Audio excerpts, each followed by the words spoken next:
Walaupun kita tahu bahwa ternyata kita itu punya nilai yang punya hal-hal bagus, nggak perlu minta approval orang.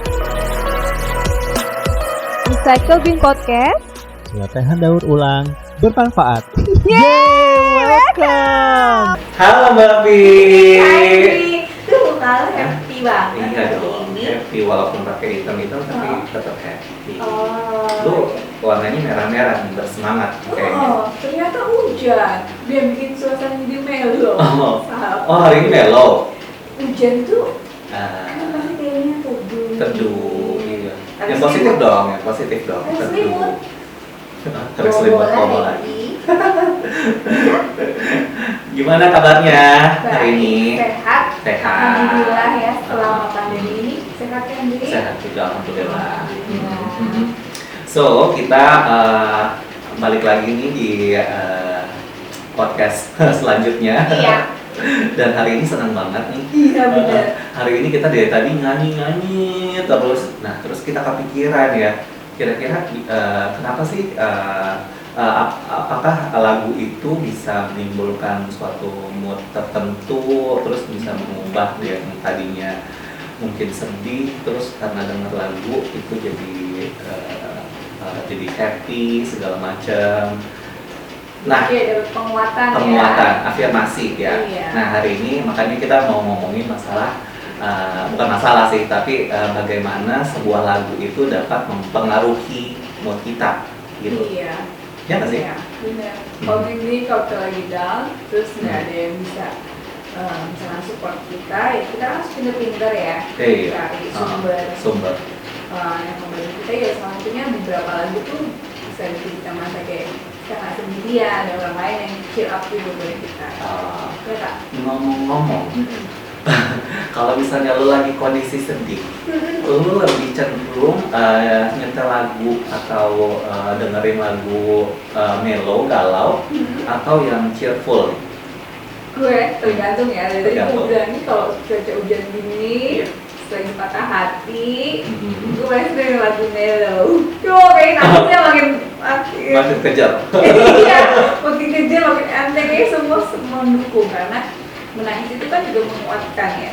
Jadi ya kalau nangis itu juga menyenangkan. Ada juga yang bilang nangis itu membersihkan soul, jiwa ya. Oh, sebenarnya oke, berarti nangis itu nggak ada masalah ya? Ini nggak apa-apa. Ini kayak hujan begini gue lebih aduh. Jadi jam dulu bisa patah hati, terus nyanyi sambil di jendela, itu kayak lebay gitu, tapi sekarang tadi kayak wah itu suatu perjalanan yang seru ya. Kadang-kadang pengen ngalamin lagi, bukan patah hati, itu kayak momennya itu loh. Nah kasih sendiri bisa kayak dengerin lagu terus yang momennya pas, jadi kayak Oh, itu iya. berkesan banget buat lo. Pernah. Kalau lagi kayak gitu, lagi sakit hati itu, sakit Iya. hati, patah hati, terus nyanyi lagu yang menyayat hati, sehingga tuh emosinya semakin double gitu. Kenapa ya? Iya, sama. Jujur banget kalau Sama. kayaknya kalau lagi sedih gitu ya, pada Iya. hati tuh lebih nyaman dengan lagu yang justru makin menyayat ya. Jadi kalau langsung dipus pada lagu happy, kalau gue sih ngerasa kayak dulu deh, kayak belum Iya, siap untuk iya, langsung. waktunya ada timingnya ya. Iya, gitu. Untuk sekarang masih ini dulu, masih kayak embrace the moment. Kalau kita tuh sedih dulu, Iya, gitu, benar. ya nggak sih? Iya.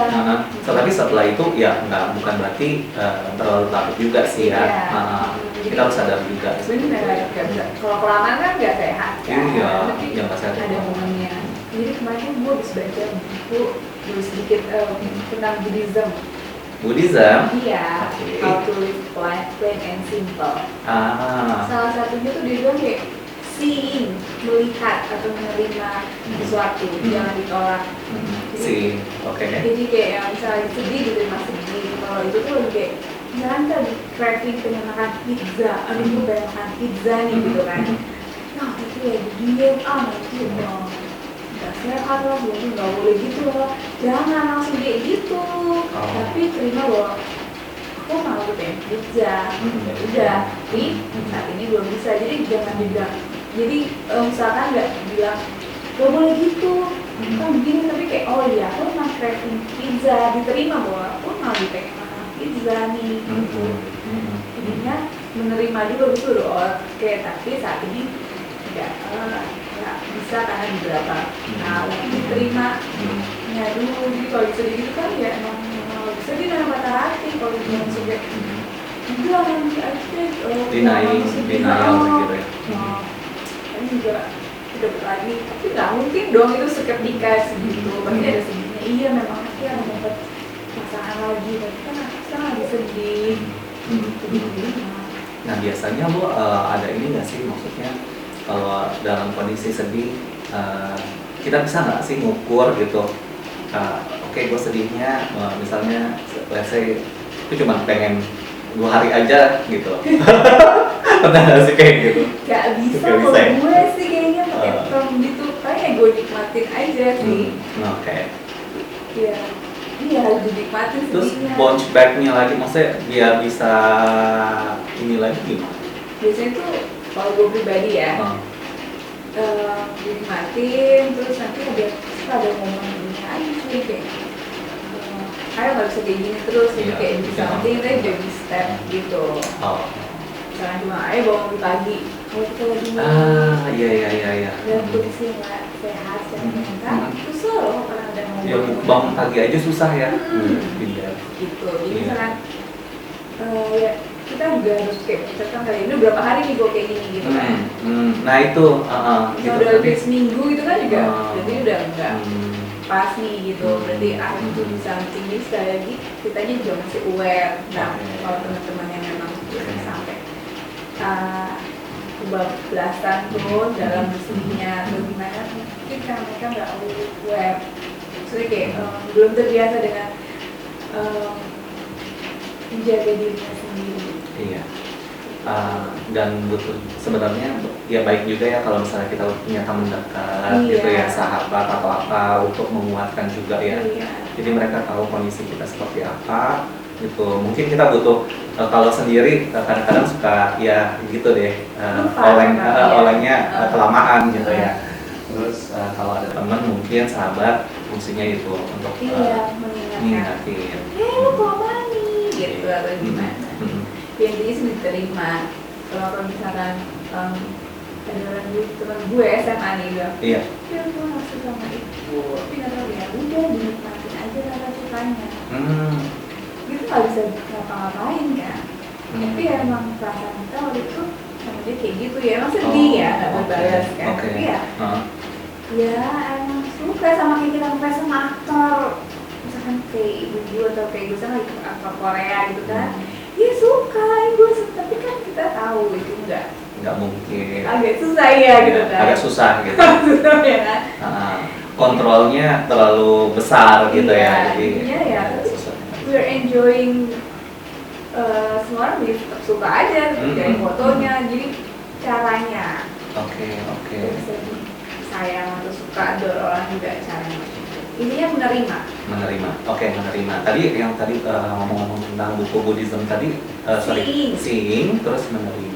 Bukan? Ya, karena seeing itu jadi menerima. Iya, baru nanti kayak langkahnya itu diterima dulu, jangan langsung ditolak. Enggak, gue nggak gitu. Iya, gue begitu. Oke. Itu pilihannya itu. Nah, berhubung dengan yang menerima tadi, gitu ya, caranya mungkin karena kita mau ngomongin tentang si lagu-lagu ini, lagu-lagu yang bisa membuat kita mungkin secara mental lebih sehat juga gitu ya, karena afirmasi tadi. Mau tahu dong lagu yang terbesit di pikiran lo yang sering lo mungkin diputar-putar lagi untuk menyemangatin lo ketika dalam kondisi yang down itu seperti apa? Oke, gue punya beberapa lagu nih. Tapi sebenarnya lagu yang paling kita udah nyiapin sih sebenarnya. Gue sebenarnya paling suka adalah lagu ini, Sarah Bareilles. Sarah Bareilles. Yang Brave. Oh iya, itu bagus sih. Karena dia kan mengajarkan kita untuk berani speak up sebenarnya. You can be amazing, you can turn a phrase into a word. You can be amazing, don't be afraid. Karena kadang-kadang mau untuk bersinar itu juga takut. ya kan, kayak mau ngomong juga nanti takut salah atau apa. Jadi ini semua orang kan takut bikin mistake, kesalahan. Tapi kalau terbiasa di keluarga ya lebih banyak pointing out-nya, menunjuknya tuh pada salahnya kita. Jadi orang tua lebih kayak detektif kesalahan bukan detektif kebaikan. Ya maksudnya orang tua lebih ngeliat kamu gitu nggak boleh, tapi saat kita anak atau kita melakukan hal yang baik kan mereka nggak sebegitu pakai kaca pembesarnya kayak berhasil ya selamat ya gitu. Tapi kalau kita melakukan kesalahan kayaknya bisa di zoomnya 200 kali gitu kan. Oke. Iya kan efeknya semakin besar kita jadi takut untuk melangkah, kalau salah nanti orang lain akan zooming segala macam. Iya, itu kan karena orang tua kayak mungkin dari kecil ya, jadi ada doktrinasi atau apa ya yang terjadi pengulangan sehingga dalam alam bawah sadar kita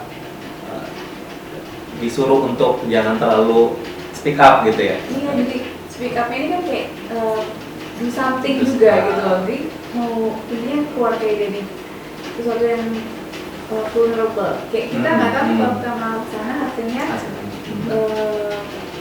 tepat apa enggak, gitu kan. Kalau nanti salah gimana ya? Nah itu. Atau dilihat orangnya bener-bener detail, jadinya takut berbuat salah kan. Gimana? Anak kecil tuh anak-anak yang masih kecil-kecil gitu yang selama lagi belajar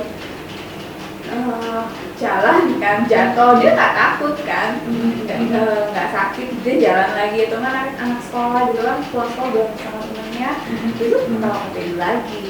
Jadi kayak mereka udah lebih bisa kontrol, bukan kontrol apa sih, kayak mereka hebat resiliensinya kan. Tapi berarti kalau kayak gitu, kalau ini agak keluar sedikit ya, berarti parenting itu untuk misalnya ada anak yang berbuat salah gitu ya, menurut lo lebih baik caranya seperti apa sih? Maksudnya biar yang tadi yang mungkin di dalam alam bawah sadarnya nanti dia nggak jadi kayak ngeblok gitu loh. Caranya orang tua kita boleh kok kalau udah wajib kan memberitahu kalau kayak benar ya. Perlu wajib ini salah nih, tapi harus diimbangi dan kalau bisa lebih banyak yang baiknya juga dilihat. Jadi kan juga merasa dihargai saat berbuat baik, jadi berani. Ataupun kalau salah ya itu nggak terlalu jadi orangnya nggak terlalu mana yang logis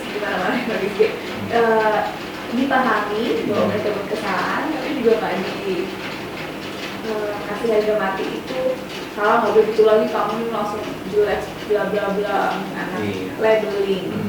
Jangan kalau bikin salah ibu tuh masih terbuka, masih mau terima gitu. Karena emang kalau kita terbiasa salah terus ketok palu langsung berhukuman atau jadinya dia takut. Dia berefek sampai besar ya. That's why ini kan kayak lagu ini ya. Jadi dia saking mungkin ada ketakutan tersendiri gitu ya. Kan you don't say what you wanna say and let the word fall out. Kita nggak pernah tahu kan. Coba dulu. Ya, coba dulu hasilnya bagaimana kita kan nggak pernah tahu. Tapi kalau aku kan nanti takut salah, takut kalau ini karena biasanya orang tua kita juga mengajarkan begitu, jadi kita terbiasa takut gitu. Wah, ini dalam ya? Dalam ya. Karena cuma sebatas ngomong aja juga berat kan? Iya. Apalagi bertindak. Iya. Kalau gue sih lebih, kalau ini juga relate juga dengan kehidupan pribadi juga sih. Kalau break itu kalau dulu karena mungkin gue orang pemalu ya, dari kecil pemalu, terus juga orangnya introvert segala macam. Nah, punya nih dalam batin itu pengen lebih brave, maksudnya lebih outspoken, lebih itu caranya gue ikut organisasi, Mbak. Iya, itu ngebantu sih, ngebantu waktu waktu zaman SMA, SD kayak gitu masih sekolah gitu ya. Gue suka aktif bukan karena gue menikmati sebenarnya, tapi karena gue ingin menjadi sosok yang lebih baik, lebih berkembang gitu. Yang dari ya introvert is okay gitu, tapi gimana caranya bisa berbicara di depan orang dengan pede kayak gitu. Jadi itu kadang-kadang ketakutan terbesar tuh Mbak waktu itu awal gitu kan, bisa keringetan, mungkin bisa sampai pucet gitu, bahkan ada yang pingsan. Iya, bener. Saking khawatirnya kalau gue ngomong nih salah ucap nanti Iya. semuanya matiin gue. Terus Bakal dihina terus-terusan. Iya, benar. Padahal ternyata Nggak segitu. belum Tentu tentu, ya. ya kan? Ternyata nggak Jadi segitunya juga memang. ketakutan hanya ada di otak kita aja ya. Iya, tapi emang makanya coba bayangin ya, kita punya satu kesempatan untuk ngomong di depan umum. Sedangkan kita udah terbiasa puluhan tahun nggak biasa dengan speak up, lagi sama kesalahan dia. Ya nggak apa-apa kalau punya salah itu nggak apa-apa, maksudnya ya kamu belajar dari kesalahan bisa maju lagi. Jadi wajar kalau efeknya merah pingsan, keringetnya udah mulai ya, karena itu satu momen ini melawan sekian puluh tahun pendidikan yang kita terima. Tapi saya lagi karena udah gede tanggung jawabnya lebih besar. Dan di diri pribadi tadi itu memang efek orang tua ada, tapi kalau udah gede Ya kita sendiri yang harus ini ya. nggak bisa full bilang itu karena dua orang tua. Iya. Iya memang iya, tapi lo punya pilihan mau yang mana, mau stay di situ. Tapi dari dulu gue punya pilihan kok, that's why gue ikut organisasi itu karena gue merasa gue punya pilihan gitu. Iya, kan semua orang seberuntung itu. Iya sih. Merasa berdaya punya pilihan. Atau mau berjuang untuk keluar dari lingkaran itu. Iya. Karena kan soalnya suka dulu waktu kecil tuh suka keren ya orang bisa ngomong di depan kayak gitu. Lebih ke situ sih. Jadi to motivate myself gitu, ngeliatnya kalau orang yang bisa maju ke depan terus bisa ngomong dengan pede gitu ya. Itu yang bikin gue ngeliat wah keren ya kalau misalnya bisa kayak gitu. Iya dicoba. Emang perlahan-lahan trial yang pertama ya biasanya gagal. Zong biasanya. Tapi dicoba lagi gitu. Iya, ini sih semua hal percobaan pertama tuh pasti nggak akan selalu sukses. Itu sih sebenarnya mesti kita ingat-ingat Iya, benar-benar. Itu kayak bisnis sih. Iya, pokoknya jadi segala hal tuh kalau kita mulai pertama, jangan berpikir langsung sukses. Terus kalau misalnya nggak sukses di hari jualan hari pertama, hari kedua sepi, atau nggak mau ngomong pertama nggak bisa. Terakhir lagi. Itu very normal, itu normal banget. Justru kalian perlu khawatir kalau langsung booming. Iya, nggak siap ya. Kalau bisa langsung booming terus, tapi secara mental nggak siap, nanti jadinya kalau kita tiba-tiba turun lagi ke posisi yang awal, jadi masalah lagi. Iya, kaget kan. Jadi ada istilah kan, there's always be a first time. Akan selalu ada yang namanya momen pertama kali. Dan itu pasti tidak ada sempurna. Ini bagus. Iya, gue suka. Ada yang lo mau ini nggak? Apa? Lo mau highlight nggak kalimatnya? Nih, maybe there's a way of the stage. Jadi kalau kita berada dalam suatu tempat yang tertutup ya udah merasa kayak kita terkurung, tergelap gitu. Ya kadang kita kayak harus buntu gitu. Kita harus buka diri sedikit, beranikan diri untuk melangkah, untuk lihat seberapa berani, seberapa kuat kita. Oke. Gitu. Jadi kalau misalnya nggak ada, kalau misalnya ketutup semua nih pintunya gitu ya. Ya kita perlu mengetuk gitu ya. Gitu ya. Harus terus mau berjuang untuk keluar dari situ, kasih sedikit celah. dan punya harapan juga bahwa there's another way gitu. Nggak sih? Ini semua all about hope sih, harapan gitu ya. Jadi adalah kayak ayo be brave dan kalau di sini sih lebih banyak kayak biarin ngomong, biarin words fall out itu mah karena ada banyak orang yang nggak ada ngomong. Oh banget, Speak iya. up for themselves aja Iya. kalian. Iya. Banyak yang people kristal itu kan sih yang kayak iya ada gitu kan sebenarnya aku paling nggak pengen main, aku paling nggak pengen tapi ini nggak berani. Ya di belakangnya banyak hal ya, nggak Iya. pengen cuma kalau mereka berani ngomong Iya. itu membebaskan sekali. Iya. Kayak, ayo belajar tentang ngomong stand buat membela diri sendiri. Speak up for stand up for yourself. Iya. Ya gitu intinya adalah ya berani ngomong untuk membela diri sendiri. Iya. Soalnya mungkin di society kita kalau misalnya ada melihat orang salah itu lebih ke bullying sih ya, ya nggak sih? Jadinya itu yang membuat orang juga jadi nggak bisa Ngomong apa? ngomong takut salah gitu kan? Iya, Ya budaya kan? kita Budaya dia kita iya. yang mistakes-nya itu. Kita tawain lah segala macam padahal kan ya itu nilai-nilai yang masih PR sih ya, maksudnya yang Kayak gimana? iya kayak untuk society kita gitu ya, bahwa kalau misalnya orang salah ya diketawain, but harus di appraise usahanya, keberaniannya dia, ya nggak? Itu salah satunya kalau coba aku anak salah misalnya dia kita lihat dulu apa nilai positifnya yang berhasil dia raih. Iya. Jadi dia next time mau belajar lagi mengulang bukan mengulang kesalahan sama tapi kayak kalau mau melakukan sesuatu salah itu Hal yang wajar. iya jadi suatu dunia ke depan itu bisa lebih berwarna. Keren. Oke. Lo apa? Oh, kalau gue ini sih, ini lagu sebenarnya jadul banget ya, tapi dulu gue ini lagunya Desri, judulnya It's Okay. Jadi gue ingat dulu waktu ketika awal-awal mungkin kerja kali ya, stres, walaupun sampai saat ini juga masih tetap stres. Ya stres kan wajar gitu kan. Iya. Terus, nah itu kayaknya gelap semuanya, ya nggak sih?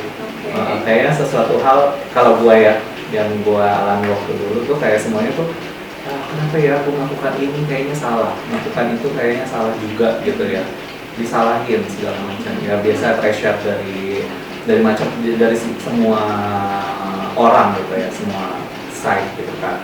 Nah si lagu ini yang sering gue putar-putar nih.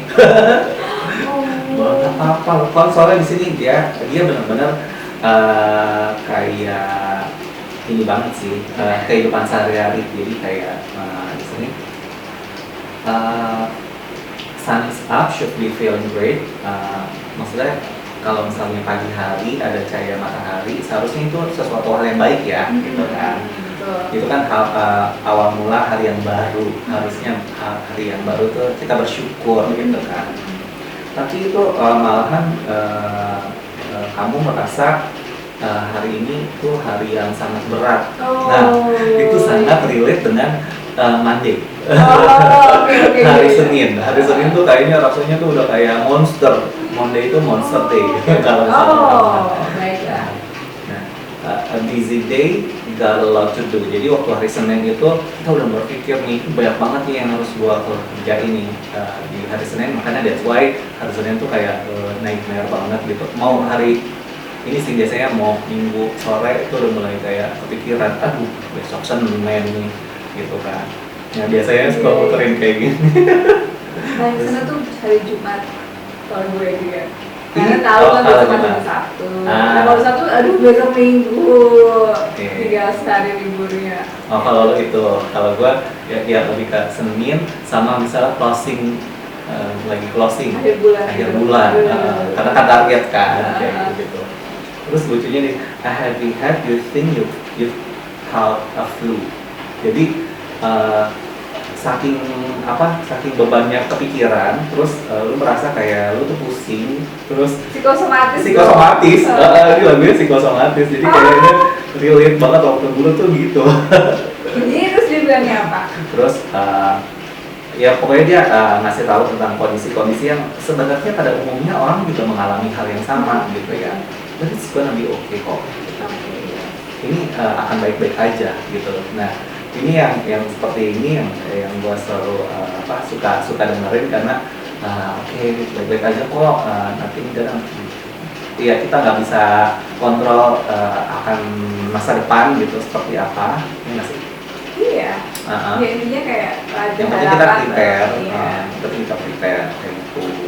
Nah, pokoknya ini berbicara tentang bagaimana seorang itu menghadapi hari-harinya, hari-hari ke kantornya. Oke, jadi buat temen-temen nih yang suka kantor lagi senewan bisa kasih lagunya Andre, It's Okay. It's okay. Ya, semuanya akan baik-baik aja. Ya pasti kelar kok gitu. It's okay juga buat pusing-pusing dikit psikosomatik itu lo nggak sendirian, asal lo tahu di situ gimana cara ya untuk relaksasi lah. Ya mudah-mudahan sih kayak kata teman gue, lama-lama juga jadi autopilot kok. Karena sering kayak gitu kan. Jadi lama-lama autopilot sendiri. Maksudnya bisa dia kok ya ada hal yang kayak gitu ya udah gitu, nggak usah dramatis, biasa. Terus nanti juga baik-baik aja. Dikebal ya, pengembalan. Ini yang lagu yang gua suka putar. Even sampai sekarang juga suka, lagu lama sih sebenarnya. Tahu. Ya gue suka tuh lagu Desri seru. Iya. Mudah-mudahan teman-teman yang masih muda-muda dengan kita paham ya, kenal ya. Desri siapa sih gitu kan? Iya, waktu gua dengerin ini aja itu udah lagu lama ya sebenarnya. Iya, itu dengar itu saya. Iya. Gua awal-awal kerja dengerin lagu lama. Oke, terus apa lagi? Nah, tapi ketawa dong. Oh enggak dong. Oh iya dong. Justru lagu lama kadang-kadang di recycle. Itu kan nggak recycle. Iya nggak recycle, tapi kan didengerin ulang, ternyata juga enak juga kok gitu. Iya. Nah kemarin gue juga browsing ya. Iya. Jadi ini buat teman-teman yang misalkan lagi butuh lagu yang asik atau yang bikin mood bagus, itu di kayak Spotify itu ada misalnya bisa positive vibes, terus chill afternoon gitu kan. Iya. Bahkan keren deh ya, Spotify itu iklan dikit, bukan iklan kayak pengalaman gue pakai, gue lagi beberes, terus gue cari playlist. Playlistnya itu yang buat beberes itu ada, gue lupa ya, gue sampai buat beberes aja ada ya. Oke, buat lagu menemani gue beberes rumah. Gue lupa deh, tapi itu ada playlist itu kayak wow, gue ya udah gue rapi-rapi rumah gue. Tapi keren loh, maksudnya itu kan pasti orang lain kan yang bikin playlistnya kan. Lucu, jadi kayak ya punya aplikasi kayak gitu tuh lumayan membantu ya. Iya, benar. Atau kalau misalnya kita punya kebiasaan sendiri ya kita buat aja playlist kita sesuai. Iya, benar sih. Iya, kalau itu PR ya. Iya. Kalau yang kayak gue mungkin malas, coba aja kayak gitu. Decluttering tuh apa? Lupa gue, cuma banget. Oh, oke. Playlistnya loh. Oke, terus. Yang kedua itu lagu Christina Aguilera yang Beautiful.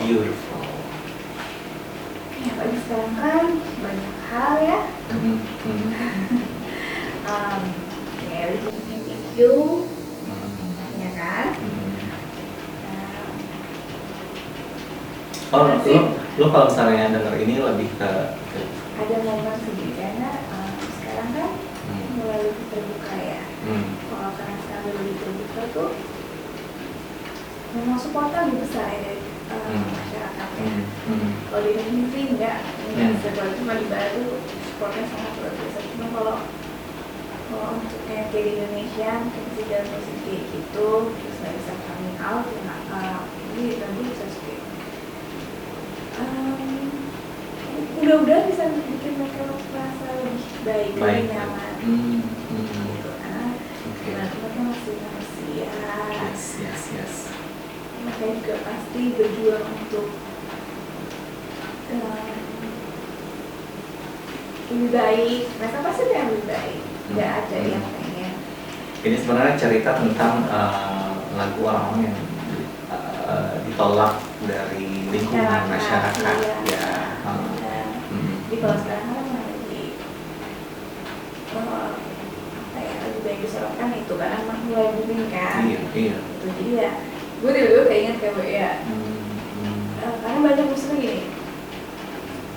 Ya ada yang lain datang, ada teman, nah semua ada yang sudah nyaman dengan kondisinya, ada yang belum, gitu tuh. Nanti kalau dari orang lain bilang kayak susah, segala macam. Sedangkan kita punya orang yang dekat seperti itu, jadi kita kayak, hey, mereka juga manusia juga. Allah, gitu. Jadi tetap hargai mereka sebagai ciptaannya. Jadi kayak terus buat teman-teman yang nggak kondisi kayak gini nih, misalnya nggak terima sosial, masyarakat sosial gitu kan, ya you're beautiful, kayak kita kalau berjuang yang baik yang lo bisa gitu. Kalau menyerah dengan apa ya? Setuju sih. Yang menyerah dengan budaya masyarakat misalkan gitu.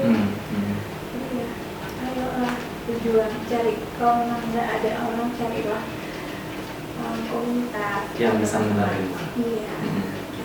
Karena setiap orang butuh perasaan diterima. Iya, betul.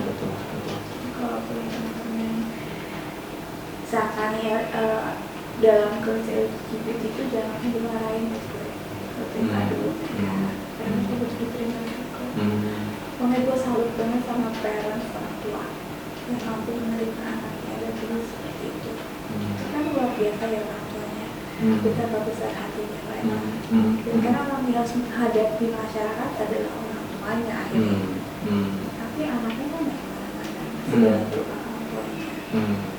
Ya semua orang punya pandangan masing-masing ya. Tapi kalau gue pengen menyampaikan, berarti pengen kayak si Bro tadi saran baru semua ya.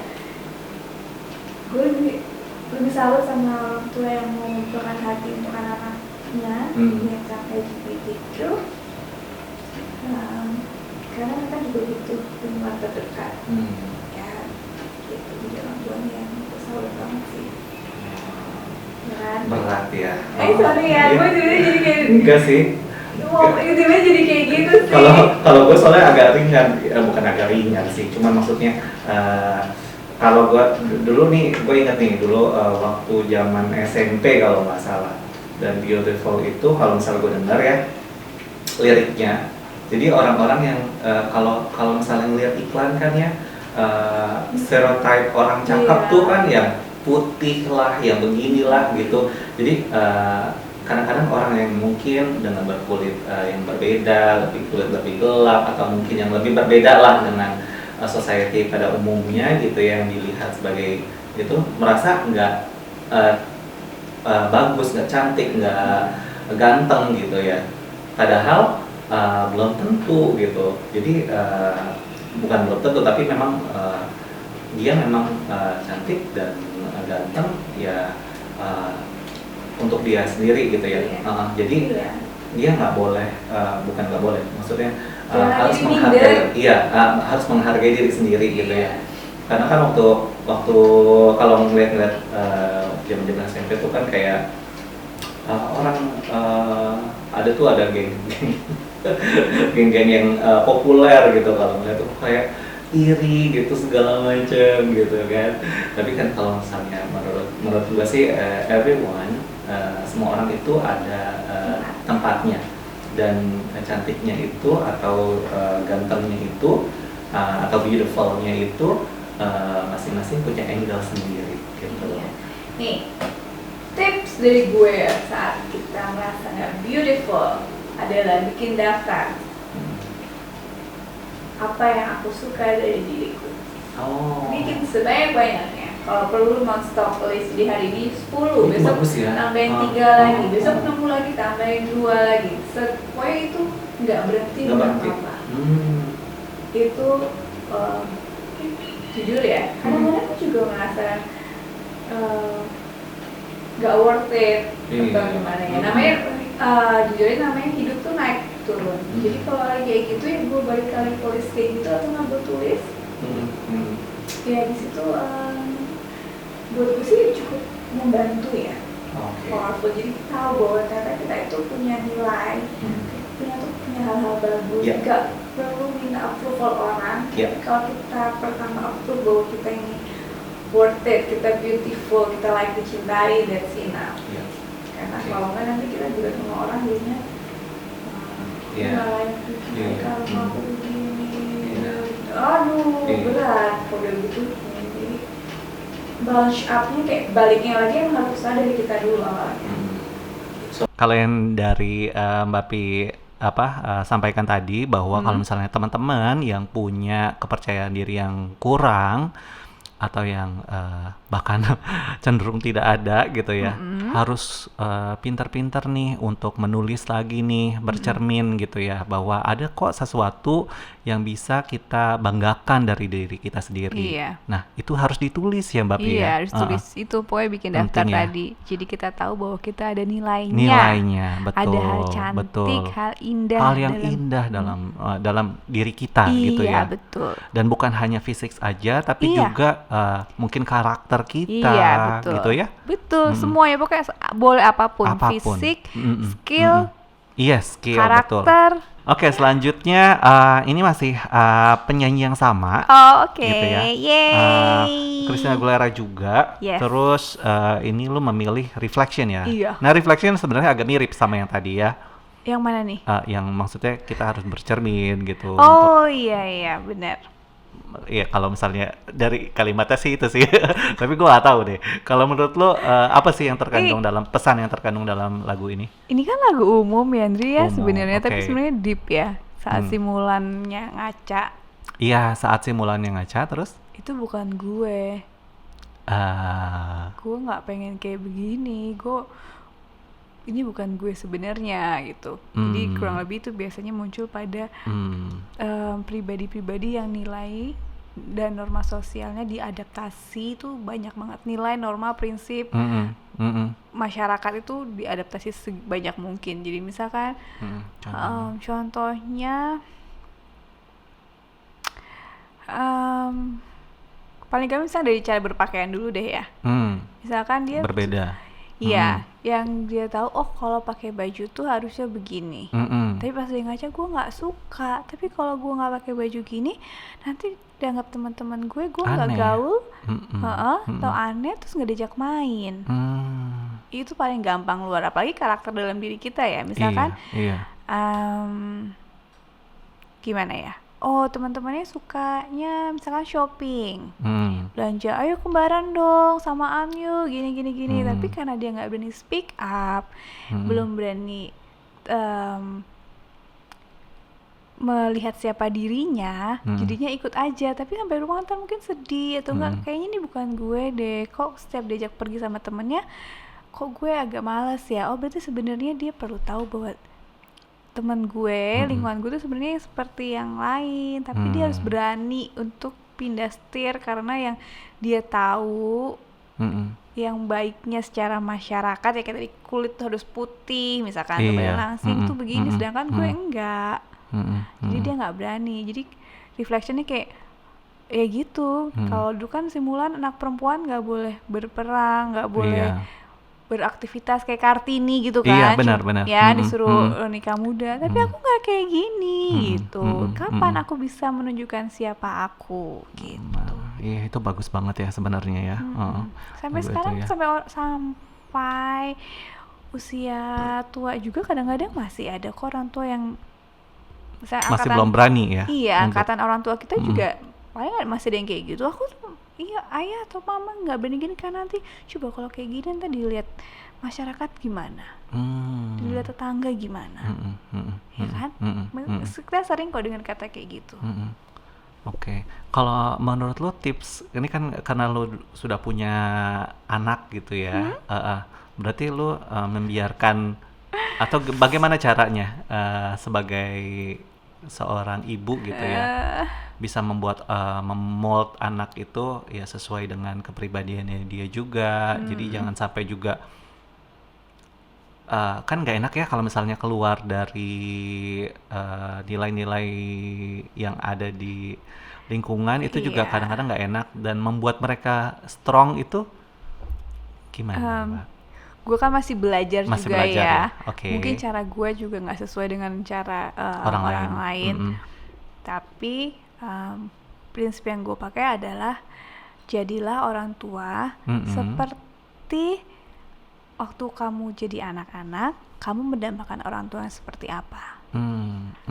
Gitu. Jadi pegangan gue adalah gue berusaha menjadi orang tua seperti dulu gue membayangkan gue tuh pengennya kalau punya orang tua kayak gimana. Oh. Kayak gitu. Jadi kayak salah satunya gue nggak tahu ya. Pokoknya dia setiap rumah kan beda-beda Iya, ya. beda-beda. Kayak misalkan gue tidak membatasi jam anak-anak Main. ya. Ya semua kan ada aturannya yang kalian buat gitu, Iya, gitu. itu karena prinsip gue dulu kayaknya gue dibebasin sama orang tua main kesana kesini, gue tahu kapan pulangnya atau ya kayak gue tahu lah mesti gimana. Memang ada sisi negatifnya, ada jujur nggak mulus gitu, ada Iya. lah yang nggak ada yang gini-gini, sempurna iya. gitu ya, pasti ada resikonya juga Iya, gitu ya. ada gitu kan. Tapi gue melihat prioritas, jadi kayak setiap orang tuh punya prioritas deh, mau anaknya seperti apa. Jadi kalau kayak anak gue yang pertama tuh gue struggle banget waktu sampai SMP tuh. Biasa lah orang tua pasti pusing dengan akademis anak ya. Iya, Terus betul. pergaulan ya, itu nomor 1 deh. Nilai kau sekarang gini gitu. Tapi gue pikir kalau gue batasin, berarti kan gue harus ngasih contoh juga. Iya. Ya, jadi orang tua harus sadar bahwa untuk melakukan sesuatu ke anak tuh harus diawali dari kita. Kalau gue batasin mereka, artinya mereka akan terlihat nggak fair kalau menurut gue nih ya. Kalau mereka nggak boleh pegang gadget, sedangkan gue asik dengan handphone gue, ya kan? Nantinya mereka setelah besar akan, menurut gue nih, akan jadi kayak sekarang aku udah gede bisa bebas. Waktu kecil aku di bawah kekuasaan ayah sama mama nih, wifi dimatiin segala macam. Nanti begitu udah besar dia bebas merpati kayak yang merayakan kebebasannya gitu kan. Jadi gue berusaha untuk ya udah dengan segala ups and down-nya gue jalanin. Terus alhamdulillah sekarang udah SMA kan. Alhamdulillah tuh walaupun nggak dibatasin gitu tapi mulai gede kali ya. Jadi tugas-tugasnya tuh mulai on time, nggak perlu gue kejar-kejar kayak dulu lagi gitu kan, sampai teleponin guru segala macam. Sekarang udah kayak misalkan berempat sama temen-temennya gitu, Mam, cuma aku nih yang bisa ikut ujian akhir. Temenku yang 3 lagi belum selesai ngumpulin tugas, jadi nggak dapat surat izin. Padahal ya dia bebas mau mainnya kapan aja, video callnya kapan aja. Jadi saat ini sih gue lagi merasa berbagi perjuangan gue naik turun kemarin tuh selama di sampai SMP secara akademis cukup berbuah manis ya. Dari sisi situ ya, prioritas gue kan kayak harapan gue nih kalau gue nggak ada sebagai orang tua, mereka masih bisa survive. Itu sih yang salah satu pegangan gue adalah gimana gue harus jadi orang tua yang seperti gue inginkan. Terus harus ngajarin mereka bertahan hidup kalau misalkan gue nggak ada sama atau ayahnya. Kayak gitu. Jadi inget, jadi sedih. Sama satu lagi sih kayak berbesar hati. Anak gue kan agak tomboy yang nomor 1 ya. Yang nomor 1, iya. Gaya bajunya kan nggak cewek banget, nggak mau di style. Itu gue sebagai ibu harus berjuang kayak untuk dia pergi begitu baju, ya udahlah. Kan pengennya oke baju ini gini gitu. Dia aku nggak mau. Jadi diingetin sama anakku yang nomor 2 gini, ya udah lama ben aja, dia maunya simple gitu sih. Ya udah. Jadi ya itu sama seperti yang tadi yang gue bilang, ada contoh yang LGBTQ orang tuanya menerima. Ya orang tua memang harus berbesar hati. Memang akhirnya mereka jadi benteng untuk anaknya. Bukannya fungsinya keluarga tuh seperti itu ya. Ya maksud gue kayak mereka merengkuh yang di dalamnya. Betul. Ya nggak sih? Iya. Jadi ingat ini sih, dulu ya ini berhubungan sama nilai ya, nilai dalam diri sendiri gitu. Aha. Jadi kalau misalnya dulu, kalau masa kecil, waktu kecil nih, sesimpel kalau gue itu orang yang ini Mbak, suka berbagi isi pada dasarnya gitu ya. Jadi kalau misalnya ulangan, gue suka ngasih contekan ke temanku. Sebagai walaupun nilai gue juga nggak bagus gitu kan. Tapi kalau ada yang minta, pede aja deh, udah nggak bagus. iya, kalau ada yang minta ya udah gue kasih gitu. Tapi diomelin kan sama mama gitu kan. Iya. Diomelin sama mama gitu. Dek, kalau kamu nggak boleh nih ngasih tahu teman kamu kalau lagi ulangan. Dulu itu nggak mengerti kenapa nggak boleh. Padahal kita kan memberi itu kan sesuatu hal yang baik. Iya, betul. Nah itu jadi fungsinya orang tua kadang-kadang juga mungkin harus bisa apa ya, deliver gitu ya. Nilainya kenapa sih mereka itu nggak boleh seperti ini? Kenapa gitu? Alasannya menjelaskannya Iya, gitu. betul. Jadi nangkap juga at that time sih yang setahu gue jadinya gue juga pengen kalau misalnya jadi nomor satu sendirian gitu. Padahal dalam hati kecil kayak saya nggak suka, gue nggak suka kayak gitu. Gue sukanya maksudnya kalau misalnya gue pintar ya teman-teman gue juga pintar gitu. Iya, Kayak gitu. bener. Tapi ternyata orang tua mengajarkan bahwa kejujuran itu juga hal yang penting gitu, integritas gitu. Iya. Jadi pas waktu udah berkembang nih otaknya gitu baru paham gitu. Iya, itu kan sesuai umur berapa lo berbagi contekan itu? Itu waktu kecil sih, dari kecil, dari TK, SD gitu. Oh iya, masih umur segitu, iya. Kan semua disesuaikan. Sampai kayak apa ya, beban moral gitu loh. Kenapa sih nggak boleh kasih contekan gitu? Iya. Padahal kan kasihan nih di setrap lah segala macem gara-gara EPR lah contohnya gitu. Iya. Dulu kayak gitu. Makanya perempuan itu kan berpendidikan juga bagus ya, karena dia akan mendidik generasi selanjutnya. Iya. Makanya, Iya betul. Makanya jangan remehkan fungsi seorang ibu, ya. Iya. Seorang ibu rumah tangga gitu ya. iya. Karena di situ ibu rumah tangga perannya tuh besar sekali ya untuk jadi mendidik. Gue berterima kasih sih sama suami gue kemarin ngingetin suatu momen kan. Wah, nanti sempat kepengen, nanti kalau si kakak anak gue misalkan sekolah sampai S1 S2, ya jujur gue pengennya dia tidak berkarir full time di kantor. Sebagai seorang ibu, gue pengennya dia juga hadir lebih banyak di rumah lah gitu. Sambil berkarya tapi nggak usah full time ya, harapan gue kan. Terus tapi kalau udah sekolah tinggi-tinggi kok cuma di rumah gimana ya, kan sayang. Ya gue kan mikir gitu, investasinya belum kan, investasi waktunya, biayanya. Sebelum kita udah nyekolah yang tinggi-tinggi, terus suami gue bilang ya nggak apa-apa, jadi ibu kalau pinter kan bagus. Oh iya juga sih. Jadi ya mau bilang perempuan ayo tetap belajar. Terus buat teman-teman ibu rumah tangga, jangan khawatir, nilai kalian juga besar kok. Sangat besar. Iya. Oke, lanjut lagi.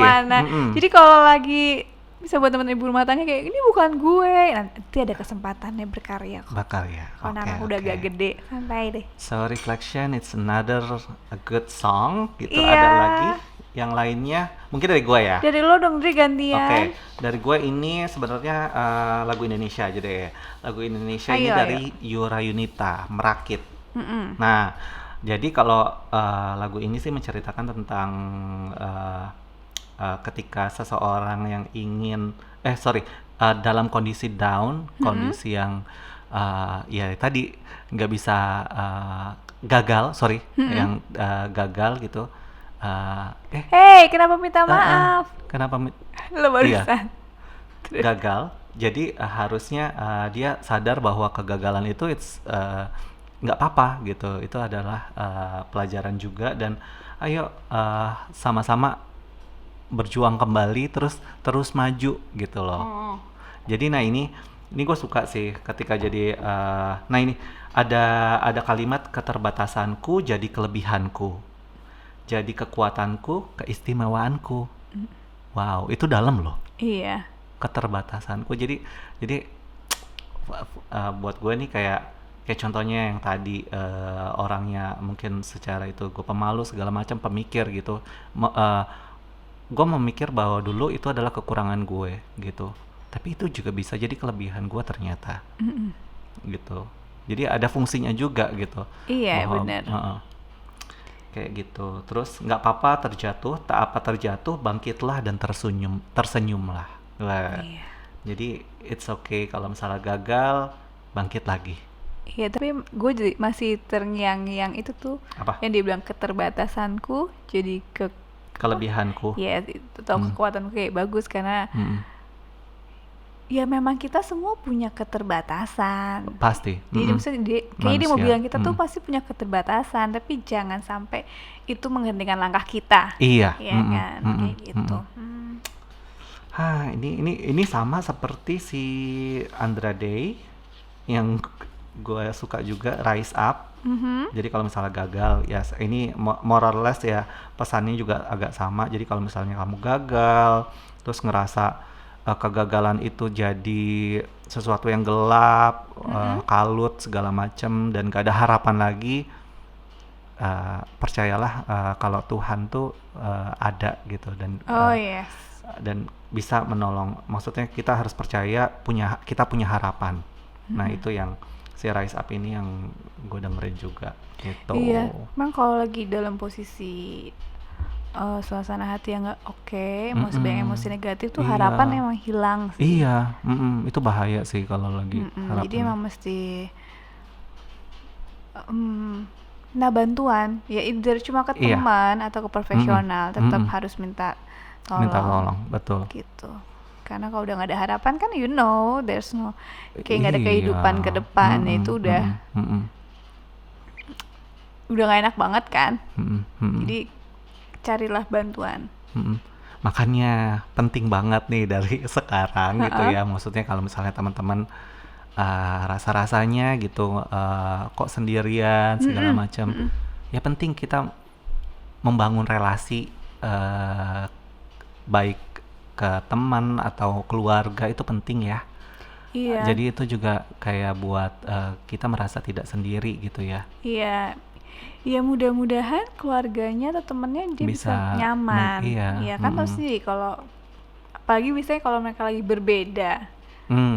Iya. Iya kan? Terus Iya.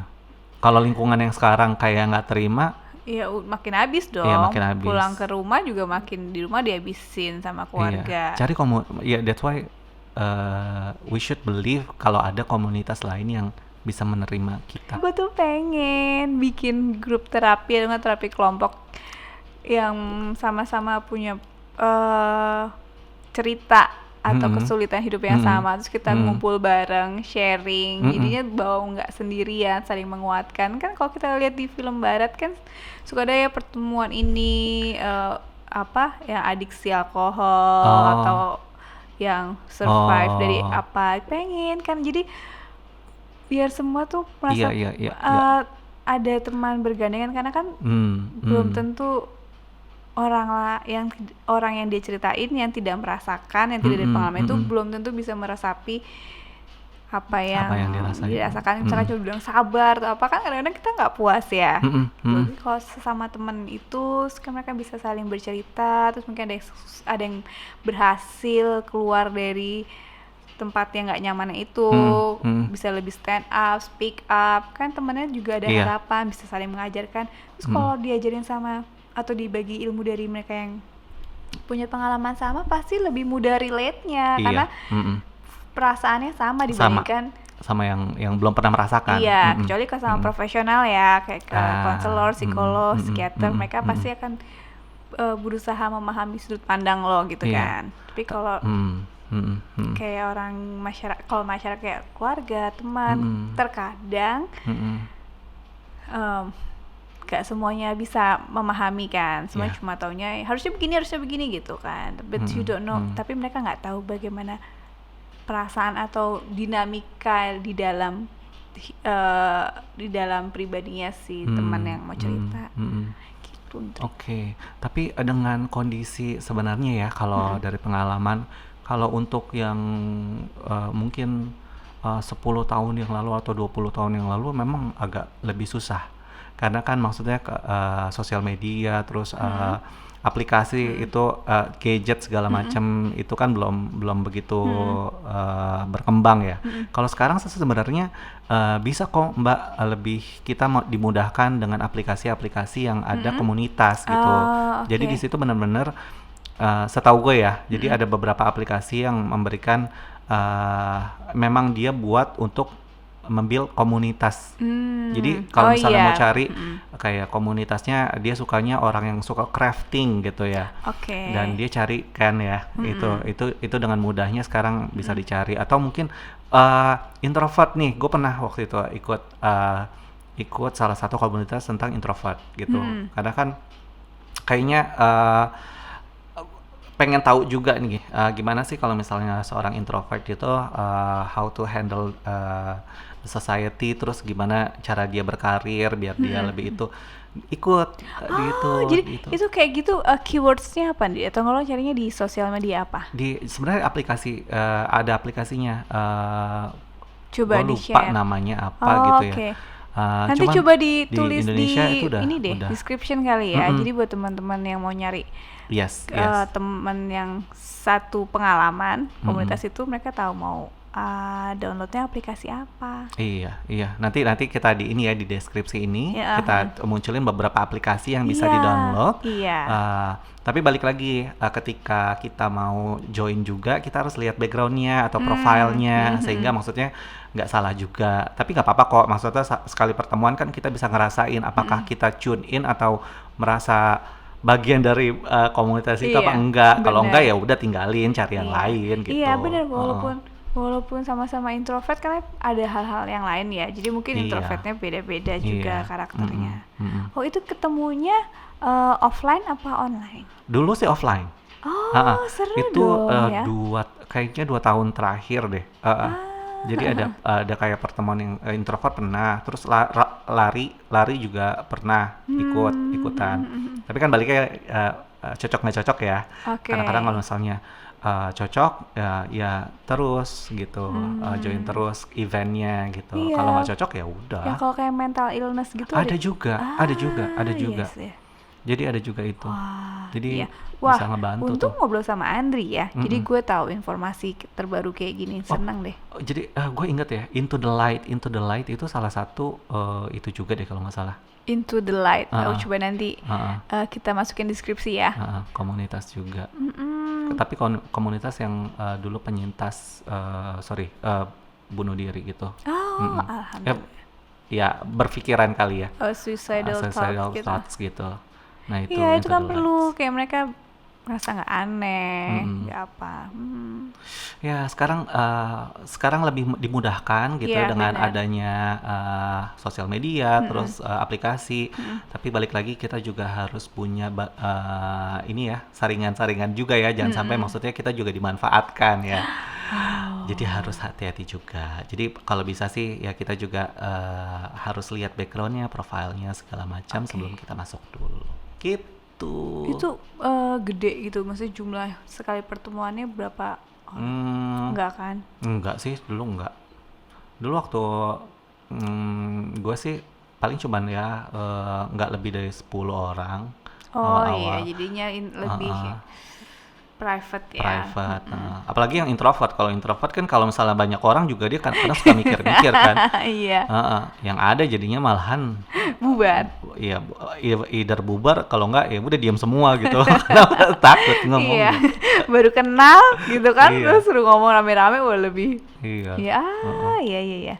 Itu. Wah, membantu sekali informasinya Andri. Oke. Selanjutnya kita balik lagi nih ke topik lagu. Apa nih Mbak yang lagu yang lu suka dengerin? Nih fight song. Oh, fight song. Oke. Populer kan? Iya. Kayak ya udah fight for what you believe. Iya.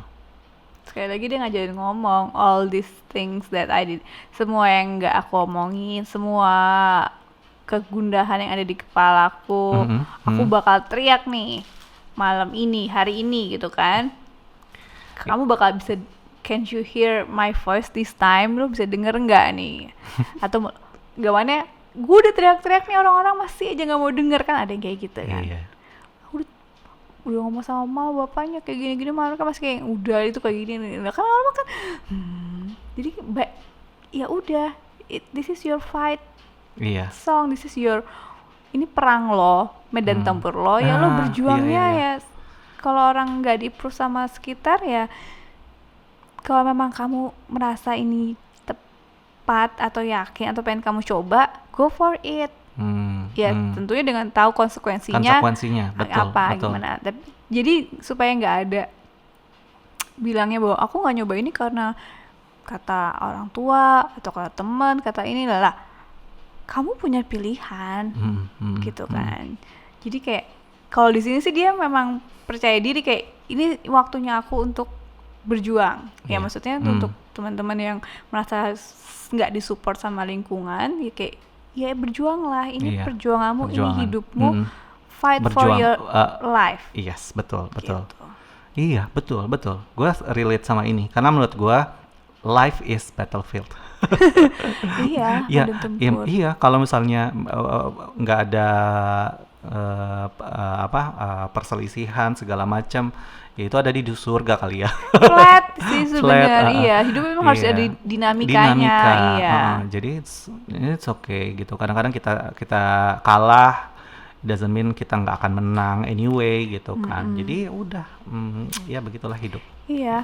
Kadang-kadang tuh yang bikin orang keburu capek atau nggak mau berharap atau nggak mau kayak punya harapan ke depan, harapan hidup itu karena mikirnya panjang, ketakutan sendiri ya. Jadi ya tips dari gue sih ya udah ngalir aja day by day dulu. Kalau emang lo lagi nggak sanggup, step by step gitu ya. Nggak bisa belum sanggup untuk ngeliat jauh ke depan. Misalkan 5 bulan lagi, bulan depan gimana? Ya bangun tidur pagi ini, hadapin dulu hari ini. Ini relate sama kalau kita punya goals gitu ya. Goalsnya kita tahu nih, goalsnya pengen misalnya jauh gitu. Let's say kayak kejauhan gitu ya. Nah habis itu harus di breakdown tuh goalsnya gitu. Itu penting banget. Iya. Sehingga kita bisa berjalannya itu bisa on track lagi gitu. Kalau misalnya kita gagal gitu ya. Ya coba cara lain gitu, tapi nggak terlalu jauh gitu. Goalsnya, goals kecil-kecil dulu. Iya.